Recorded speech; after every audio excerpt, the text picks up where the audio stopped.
Hey guitar players, Corey here, and I just passed my final exam for my master's degree for jazz guitar. So we're going to talk about this song. It's fairly simple. It's kind of like a level 1 song. If you haven't learned this song before, it's really easy, it's really fun, so let's get straight to it. I'm putting a slapback delay on my guitar, so it's about 80 milliseconds, that's what's on the recording, and he's using an SG, so any humbucker equipped guitar would do in the bridge position, and I'm playing on the Marshall setting of my quilter with a Barber direct drive. Everything in the song is for the most part based off of a E minor or G major system. So the first lick is based on this power chord here at the 12th fret.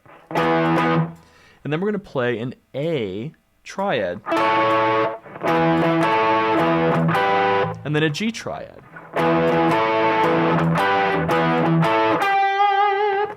So you hit that twice, and then I'm hitting this barb with the ring finger at the 14th fret. That's an A triad, just like an open A chord like that, okay?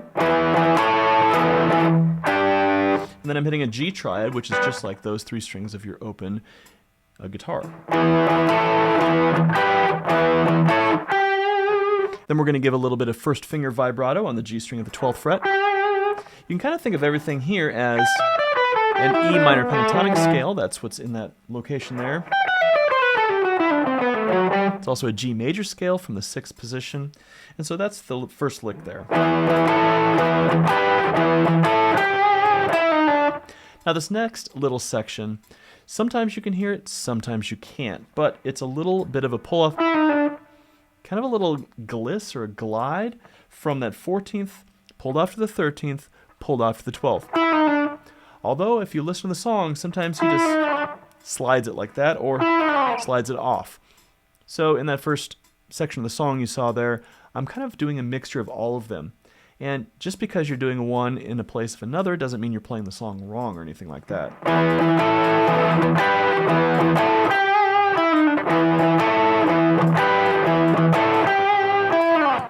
You see, it doesn't make that big of a difference, so I wouldn't stress too much about it. So that's the main riff, and if you want the full tablature for this, you can go to my Patreon. That link is in the description below. Also have all sorts of other guitar content over there for you to learn, all the way from beginner to advanced, everything from jazz, blues, funk, fusion, R&B, rock stuff like this.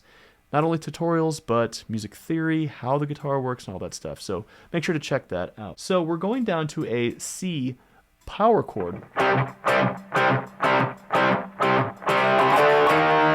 And we're going to ride that up to the E flat power chord. So C's at the 3rd fret, 2 fingers. D's at the 5th fret, 2 fingers. There at the 6th fret is E flat. I will put my pinky down at that point just to kind of thicken it up. I recorded this track as one guitar, and of course, the original recording has multiple guitars overdubbed. So in order to make that really thick, you might want to add that extra note in.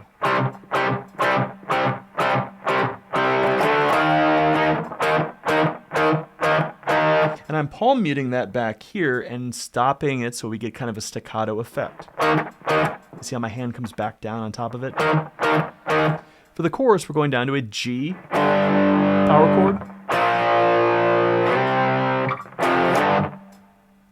G power chord, B flat power chord, that's at the 1st fret of the A string, to C at the 3rd fret.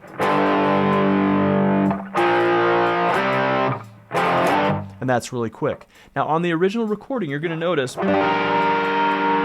there's a G minor chord that's kind of up high there. Like I said, there's multiple guitar parts. But if you're playing this as one guitar player, you're going to want to play it down low so you fill out the sound of the band as much as possible. So, and with any song you're learning, of course, there's going to be multiple guitar layers. So there's, lots of opportunities to learn other parts. But if I was going from that, I could go up to the B flat there, and then to the C, and then play up to the G there. So there's other opportunities. Maybe that's something you could do with a second guitar player if you're playing in a band. Okay? All right, so there's little fills here, and we're going to do this first chorus section's fills. The first one is an oblique bend. So this comes from my first finger playing that D note, that's the 3rd fret on the B string, and then I'm using my ring finger supported by the middle finger there to bend up the G string a whole step to the note D. So that's a C note, bend up to D. But I'm holding both. So this song came out in the 70s, And a lot of guitar players were very influenced by Eric Clapton's work on the Blues Breakers recording and stuff that he did with the Yardbirds. So Eric Clapton, he did a lot of these types of bends, and a lot of people took that from him. So that's the first fill.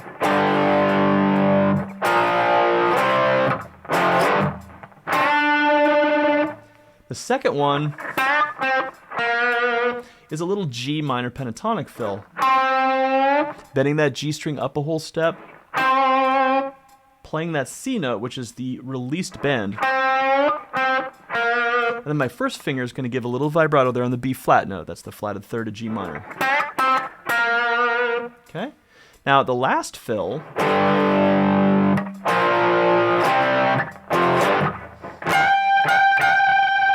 is another oblique bend way up high. So I'm bending that F note up to G on the B string. So here's the bend on the, what would be the 18th fret. So 15, 17, 18 with my ring finger still supported with my middle finger. And then my first finger is going to play the high E string at the 15th fret. Okay? So that's that third fill lick. Then we're going to an A chord. And then we're holding an oblique bend again. You can kind of think of it as a D minor pentatonic section. That's what most of you would probably think of this as. First finger's on the 10th fret of the B string, ring finger's bending up that G note up to A.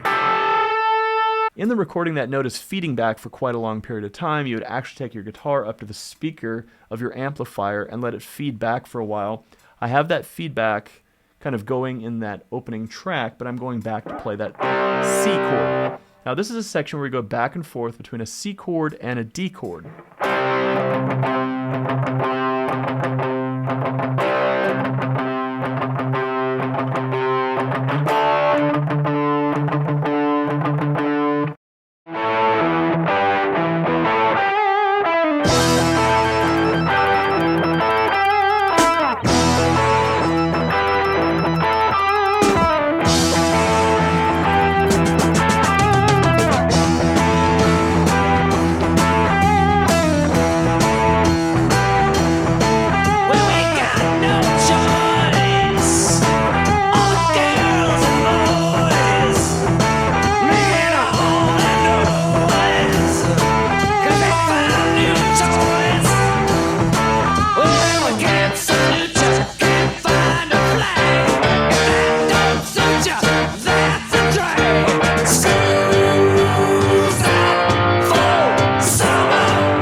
After this section, we go into the guitar solo, and that's starting off with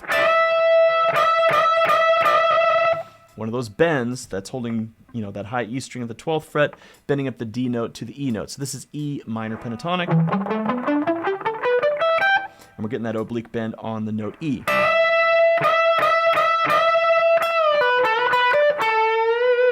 And that's that next note. So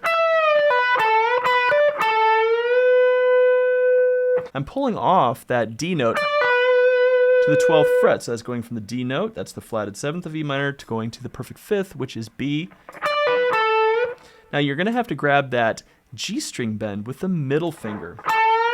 And you can support that with the pointer finger behind it. But that A note is going up to B. Now this is a repeated lick that a lot of rock guitar players use.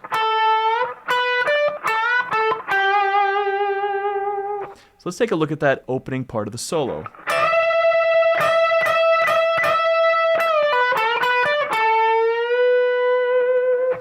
Once you get that bend,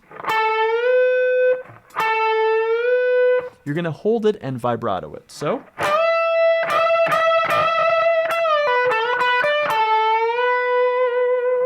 Next, we're going to be sliding up to the 12th fret, using the first finger as kind of like a half bar.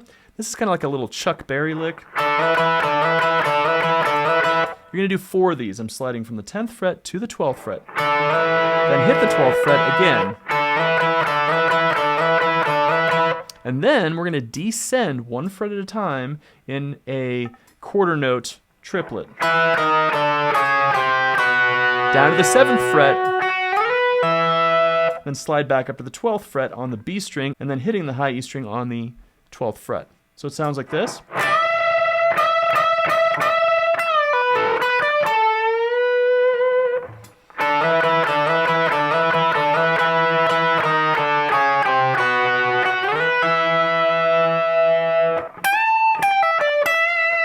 This last phrase comes in on beat 2, and we're going to be going, bending up that G note to an A note on the first string,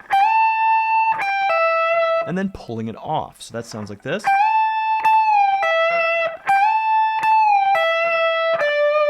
Then I'm hitting that D note with the ring finger, and then again the high E string with the first finger hitting the note E. Let's listen to that solo one more time.